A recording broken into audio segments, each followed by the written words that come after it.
Hello everyone. तो आज हम सीखेंगे फास्टैग के आर्किटेक्चर और वर्किंग के बारे में। सबसे पहले तो introduction to FASTag. It is an electronic toll collection system in India. It founded in 4th November 2014 and headquarter in Delhi. FASTag based on RFID technology, मतलब radio frequency identification technology. Owner of FASTag is national highway authority of India. इसका एक मतलब इसी के लोगों में छुपा है, इसका एक मोटो है, समझ लो, easy to cruise. Easy to cruise ये। अब हम देखेंगे FASTag is now mandatory for all the vehicle in India to reduce the traffic at toll plaza system. Transport department ने सभी व्हीकल के लिए 16 फरवरी 2021 से फास्टैग कार्ड कंपलसरी कर दिया गया और इससे अब तक 20 मिलियन यूजर जुड़ चुके हैं। और सिर्फ नेशनल हाईवे पे इसका पर डे रेवेन्यू है 104 करोड़। और ये रेवेन्यू कलेक्ट करती है NETC, national electronic toll collection system. ये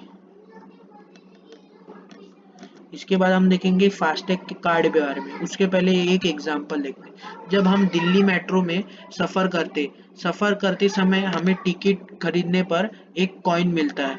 जो कॉइन हम यहाँ पर लगाने पर ही हमें ये गेट खुलता है। वैसे ही अगर हम रेगुलर कस्टमर है दिल्ली मेट्रो स्टेशन पे, तो ये हमें स्मार्ट कार्ड प्रोवाइड होता है। स्मार्ट कार्ड यहाँ लगाने पर ही वैसे एक गेट खुलता है। तो इसीलिए गवर्नमेंट ने एक आइडिया लगाया, क्यों ना कि हम कार के लिए भी ऐसा ही एक कार्ड क्रिएट कर दे। और RFID स्कैनर और RFID टैग होगा, इसके दो मेन कंपोनेंट है। अरे ये कार्ड हमें एकदम कार के बीचों बीच लगाना है, सेंटर लगाना है ना, लेफ्ट और राइट। अगर लेफ्ट और राइट में लगाएंगे तो ये कार परफेक्टली वर्क नहीं करेगा। और ये कार्ड हम हमारे बैंक से डायरेक्टली लिंक हो सकता है, या तो हम इसे रिचार्ज करवा सकते हैं। मिनिमम इस का कार्ड में मिनिमम रिचार्ज करा सकते हैं हम 100 रुपीज़, और मैक्सिमम इसमें 1 लाख तक। और जब हम टोल प्लाजा सिस्टम क्रॉस करते हैं तो हर कार के डिस्टेंस 4 मीटर की होना जरूरी है। अगर 4 मीटर का डिस्टेंस नहीं हुआ, फॉर एग्जांपल फर्स्ट कार का टोल प्लाजा सिस्टम स्कैन कर रही है RFID टैग को, और उसके लिए बूम बैरियर खुल गया, और दूसरी कार भी 4 मीटर्स के अंदर है और वो उसके साथ उसी के साथ फर्स्ट कार जैसी गई वैसी सेकंड कार भी चली गई। मगर फर्स्ट कार का तो हो गया, फर्स्ट कार वाले को नुकसान नहीं हुआ, लेकिन सेकंड कार वाला, उसको दो मैसेज तो 2-3 मिनट बाद आता है, लेकिन उसको क्या पता है कि वो तो चला गया, उससे लगेगा उसका हो गया, मगर उसका नहीं होता। इसीलिए 4 मीटर्स का डिस्टेंस होना जरूरी है।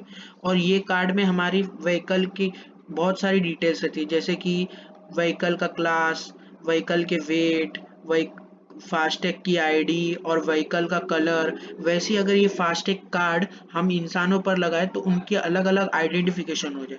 वह अगर हम जानवरों पे लगाए तो उनकी भी अलग अलग आइडेंटिफिकेशन होगी। और फास्टैग कार्ड में एक छुपा हुआ चिप रहता है जो हमें दिखता नहीं है, लेकिन वो सेंटर में होता है एकदम परफेक्टली। और वो वो मदद करता है डेट उसी में सारा यूजर का डिटेल्स होता है, जिससे RFID स्कैनर उसे स्कैन करता है। अब हम देखेंगे RFID टेक्नोलॉजी के बारे में। RFID टेक्नोलॉजी मैं पहले ही बता चुका हूँ, रेडियो फ्रीक्वेंसी आइडेंटिफिकेशन टेक्नोलॉजी। ये एक इलेक्ट्रोमैग्नेटिक फील्ड जैसा काम करता है। जैसे हमारे घर पे वाईफाई लगा रहता है और हमारा मोबाइल वाईफाई का पासवर्ड डालने पर ही मोबाइल वाईफाई से कनेक्ट होता है, वैसे ही एक टोल प्लाजा सिस्टम पे RFID स्कैनर लगा होगा, और हमारे जो गाड़ी पे लगा होगा, कार पे लगा होगा, वो होगा RFID टैग या तो फास्टैग कार्ड, जिससे कि वो RFID स्कैनर एकदम डेटा परफेक्टली कैच कर पाए। अब हम देखेंगे RFID टोल प्लाजा सिस्टम का ट्रांजैक्शन प्रोसेस। इसमें 3 टर्म सीखना जरूरी है। Acquirer bank, NETC mapper, NETC library भी हम बोल सकते हैं इसे, और इशूअर बैंक। एक्वायरर बैंक मतलब वो बैंक जो टोल प्लाजा सिस्टम की तरफ से काम करे, और NETC मैपर या लाइब्रेरी वो वो एक ये होता है जो फास्टैग यूजर की सारी डिटेल होती है, अब तक जो उससे जुड़ चुके हैं उनकी सारी डिटेल एनईटीसी लाइब्रेरी में होगी। और इश्यूअर बैंक वो बैंक होता है जो फास्टैग यूजर की तरफ से काम करे।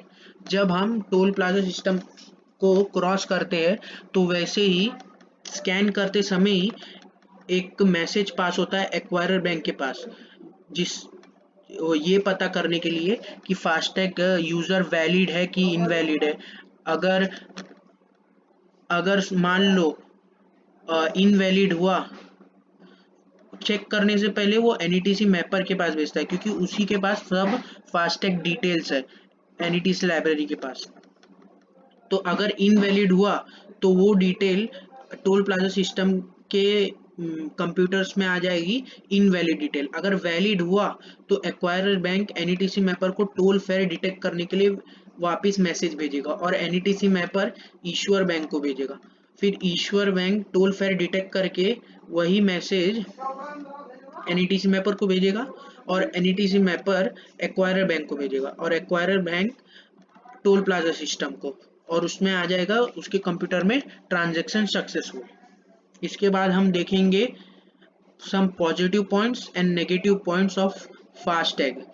पॉजिटिव पॉइंट्स मतलब ये हो गया जब हमारे पास फास्टैग कार्ड ये नहीं था, जब कुछ भी नहीं था, जब सरकार ने ये सब कुछ नहीं किया था, तब अ, जब ऑफलाइन होता तो गाड़ी कार खड़ी खड़ी रह के उसका पेट्रोल बर्बाद होता था, उसका समय बर्बाद होता था, उसका पैसा जाता था और पॉल्यूशन भी होता था, जिससे कि ये सब अभी कम हो गया। ये इसके पॉजिटिव पॉइंट्स है और इससे हम ट्रैक भी कर सकते हैं। समझ लो कि एक कंपनी में एक वर्कर काम करता है और उसका ड्राइवर उसे छोड़ने जाता है, तो वो अपने कंपनी में एम्प्लॉय काम करता है और नीचे उसका ड्राइवर उसके लिए वेट करता है, मगर ड्राइवर होम चले अपने घर चले जाता है और फिर उस और जाते समय उसको अ, भी उसके रास्ते में टोल प्लाजा सिस्टम क्रॉस करना पड़ता है और उसको उसके कार के मालिक को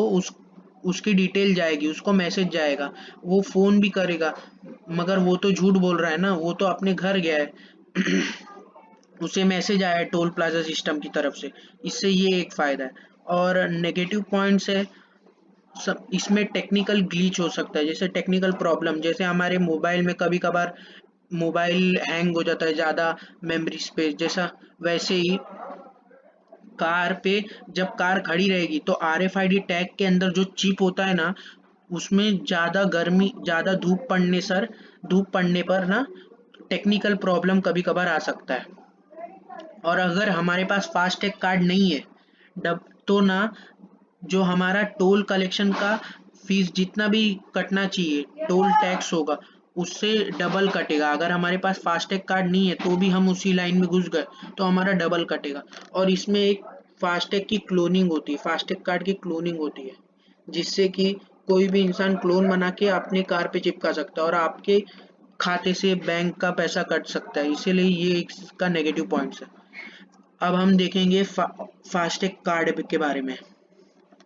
फास्टैग के कितने कलर्स कार्ड होते, उसके 6 7 8 कलर के कार्ड्स होते।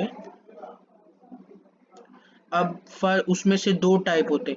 फर्स्ट टाइप है एम टाइप, जो प्राइवेट कार जीप्स वैन्स वो वॉयलेट कलर का फास्टैग यूज करेगी, और सेकेंड टाइप है एन टाइप, जिसमें 2 एक्सल लाइट कमर्शियल व्हीकल के लिए ऑरेंज कलर का फास्टैग, 2 एक्सल बस और ट्रक के लिए ग्रीन कलर का फास्टैग, 3 एक्सल कार के लिए और ट्रक के लिए येलो कलर का फास्टैग, 4 5 6 एक्सल के लिए पिंक कलर का फास्टैग, और 7 और उससे ज़्यादा के लिए स्काई ब्लू कलर का फास्टैग।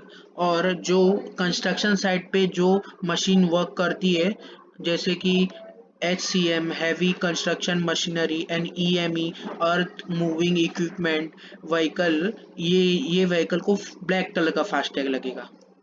जिसे पता ना हो एक्सल का मतलब क्या होता है, एक्सल का मतलब जो दो टायर को जोड़ता है वो एक्सल होता है। ये